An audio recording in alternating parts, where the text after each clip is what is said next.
ஸ்ரீ சங்கரா TV நேயர்களுக்கு நமஸ்காரம். இந்த இனிய காலை பொழுதிலே உங்கள் அனைவரையும் சுபதினம் நிகழ்ச்சியில் சந்திப்பதில் மிக்க மகிழ்ச்சி.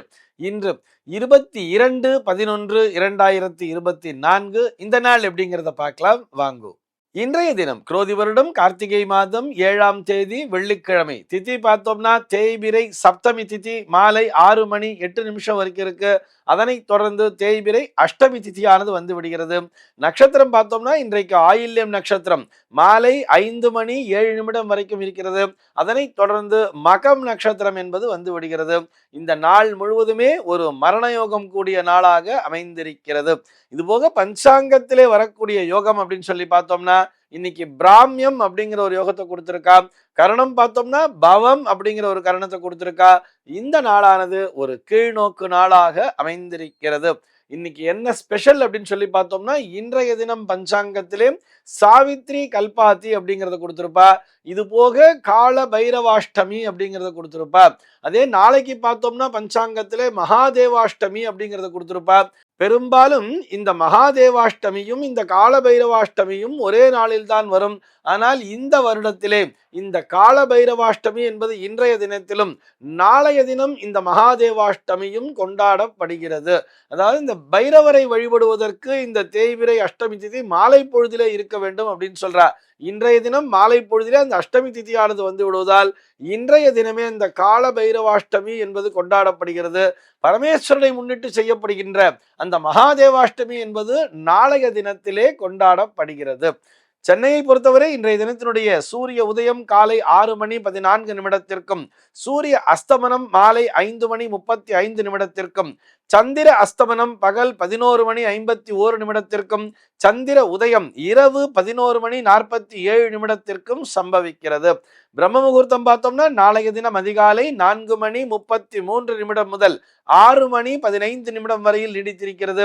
சென்னையை பொறுத்தவரை இன்றைய தினத்தினுடைய ராகு காலம் என்பது பகல் 10 மணி 29 நிமிடம் முதல் 11 மணி 55 நிமிடம் வரையிலும், யமகண்டம் என்பது மதியம் 2 மணி 45 நிமிடம் முதல் மாலை 4 மணி 10 நிமிடம் வரையிலும், குளிகை காலம் என்பது காலை 7 மணி 39 நிமிடம் முதல் 9 மணி 4 நிமிடம் வரையிலும் சம்பவிக்கிறது.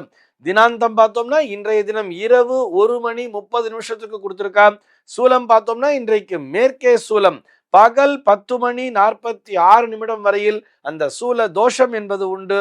அதற்குரிய பரிகாரமாக வெள்ளம் தானம் விடுத்து விட்டு மேற்கு திசையை நோக்கி பயணிக்கலாம் அப்படிங்கிறதையும் சொல்லி இருக்கா. இன்றைய தினத்தினுடைய ஆன்மீக தகவலாக, இதை ஆன்மீக தகவல்னு சொல்றதை விட ஜோதிட தகவல் தான் சொல்லணும். ஸ்ரீநிதி கோபாலன் அப்படிங்கிற ஒரு நேயர் கேள்வி கேட்டிருக்கார். அவருடைய கேள்வி என்னன்னு சொல்லி பார்த்தோம்னா, பாடகராக உருவெடுக்க வேண்டும் என்று சொன்னால் எந்த கிரகத்தினுடைய அனுகிரகம் தேவை என்பதுதான் அவருடைய கேள்வியாக அமைந்திருக்கிறது. நேற்றைய தினம் என்ன பார்த்தோம்னு சொல்லி பார்த்தோம்னா, ஒரு பேச்சாளராக உருவெடுப்பதற்கு கிரகநிலை துணை புரியுமா, ஜாதகத்தினுடைய பலம் தேவையா அப்படிங்கிறத பார்த்தோம். அதே போல்தான் இன்றைய தினத்திலே இந்த நேயருடைய கேள்விக்கும் விடையளிக்க வேண்டும். ஒரு பாடகராக உருவெடுக்க வேண்டும் என்று சொன்னால், அதாவது பாடகர்னு சொல்லிட்டாலே ஒரு நல்ல குரல் வளம் என்பது தேவையில்லவா? இந்த குரல் வளத்தினை தரக்கூடியது ஒவ்வொருவருடைய ஜாதகத்திலையுமே அந்த 3ஆம் பாவகம்னு சொல்லுவார். லக்னத்திலிருந்து லக்னத்தை 1ஆம் பாவம்னு வச்சுக்கணும். அப்படியே கிளாக் வைஸ் ஆட் பண்ணிட்டு வரும்போது 1 2 3ன்னு சொல்லுவார். அந்த 3ஆம் பாவத்திலே ஒரு சுப கிரகம் அமர அவர்களுக்கு ஒரு நல்ல குரல் வளம் என்பது இருக்கும். பொதுவாக குரல் வளத்தின் மூலமாக மற்றவர்களை ஈர்க்கக்கூடிய திறன் என்பது வேண்டும் என்று சொன்னால், அதாவது மற்றவர்களை கவர் பண்ணணும்னு சொன்னாலே அங்க சுக்கிரன் என்கின்ற கிரகம் பிரதானமான இடத்தினை பிடித்து விடும். இந்த பாடகர்கள்லயே பார்த்தோம்னா, அதாவது ரொம்ப ஹைடெக்கா பாடுறவா இருப்பார்.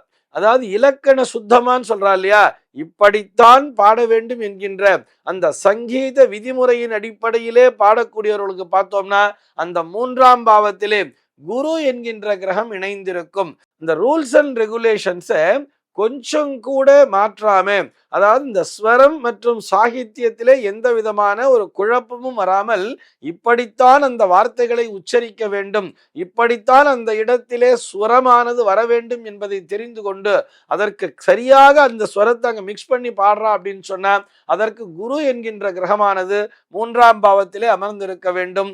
அதோடு சுக்கிரன் என்கின்ற அந்த கிரகமும் இணைந்தால் மட்டுமே அங்கே இனிமை கலந்த இசையினை தர முடியும். பொதுவாக இசை வல்லுனர் அப்படின்னு சொன்னாலே அதற்கு புதன் என்கின்ற கிரகத்தினுடைய அனுகிரகம் பிரதானமாக தேவைப்படுகிறது.